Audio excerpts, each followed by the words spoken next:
भारतेंदु हरिश्चंद्र का जीवन परिचय।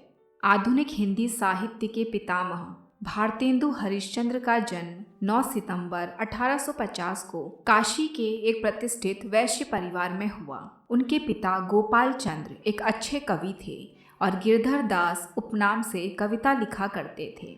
हरिश्चंद्र 5 वर्ष के थे तो उनकी माता पार्वती देवी की मृत्यु और 10 वर्ष के थे तो पिता की मृत्यु हो गई। इस प्रकार बचपन में ही वे माता पिता के सुख से वंचित हो गए। भारतेंदु हरिश्चंद्र की आरंभिक शिक्षा घर पर ही हुई, जहां इन्होंने हिंदी, उर्दू, बांग्ला एवं अंग्रेजी भाषा एवं साहित्य का अध्ययन किया। इसके पश्चात इन्होंने क्वींस कॉलेज में प्रवेश लिया, किंतु काव्य रचना में रुचि होने के कारण इनका मन अध्ययन में न लग सका। परिणाम स्वरूप इन्होंने शीघ्र ही कॉलेज छोड़ दिया। काव्य रचना के अतिरिक्त इनकी रुचि यात्राओं में भी थी। अवकाश के समय में ये विभिन्न स्थानों की यात्रा किया करते थे। भारतेंदु जी बड़े ही उदार एवं दानी पुरुष थे। अपनी उदारता के कारण शीघ्र ही इनकी आर्थिक दशा शोचनीय हो गई और ये ऋणग्रस्त हो गए। ऋणग्रस्तता के समय ही ये क्षय रोग के भी शिकार हो गए। इन्होंने इस रोग से मुक्त होने का हर संभव उपाय किया, किंतु मुक्त न हो सके। परिणाम स्वरूप 6 जनवरी 1885 ईस्वी में इसी रोग के कारण मात्र 35 वर्ष की अल्पायु में ही भारतेंदु जी का स्वर्गवास हो गया। प्रमुख कृतियाँ। भारतेंदु जी की प्रमुख कृतियाँ निम्नलिखित हैं। मौलिक नाटक वैदिकी हिंसा, हिंसा न भवति, सत्य हरिश्चंद्र, श्री चंद्रावली, विशस्य विषमोषधम, भारत दुर्दशा, नील देवी, अंधेर नगरी आदि। अनुदित नाट्य रचनाएं विद्या सुंदर, पाखंड विडंबन, धनंजय विजय, कर्पूर मंजरी, मुद्रा राक्षस, दुर्लभ बंधु, भारत जननी आदि। निबंध संग्रह नाटक कालचक्र, लेवी प्राण लेवी, भारत वर्षोन्नति कैसे हो सकती है, कश्मीर कुसुम, संगीत सार, हिंदी भाषा आदि। काव्य कृतियाँ प्रेम मालिका, कार्तिक स्नान, प्रेम सरोवर, प्रेम सत्सई श्रृंगार, प्रेम माधुरी, प्रेम तरंग, प्रेम प्रलाह, होली, मधुमुकुल, राग संग्रह, वर्षा विनोद आदि। यात्रा वृतांत सरयू पार की यात्रा, लखनऊ। आत्मकथा एक कहानी, कुछ आप बीती कुछ जग बीती। उपन्यास पूर्ण प्रकाश चंद्रप्रभा।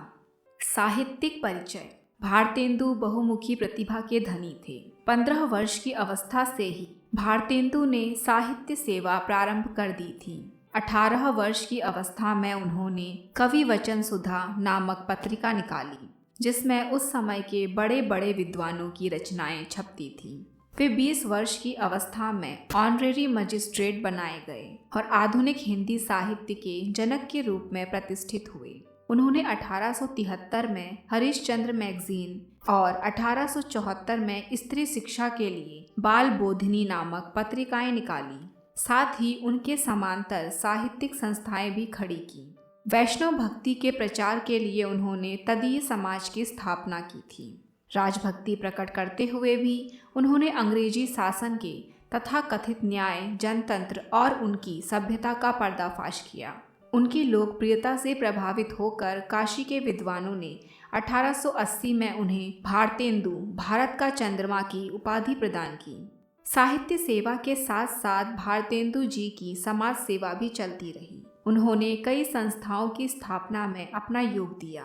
दीन दुखियों, साहित्यिकों तथा मित्रों की सहायता करना वे अपना कर्तव्य समझते थे। हिंदी पत्रकारिता, नाटक और काव्य के क्षेत्र में उनका बहुमूल्य योगदान रहा। हिंदी में नाटकों का प्रारंभ भारतेंदु हरिश्चंद्र से माना जाता है। भारतेंदु के नाटक लिखने की शुरुआत बंगला के विद्या सुंदर नाटक के अनुवाद से होती है।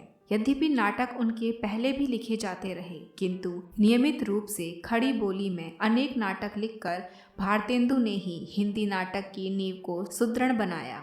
वे एक उत्कृष्ट कवि, सशक्त व्यंग्यकार, सफल नाटककार, जागरूक पत्रकार तथा ओजस्वी गद्यकार थे। इसके अलावा वे लेखक, कवि, संपादक, निबंधकार एवं कुशल वक्ता भी थे।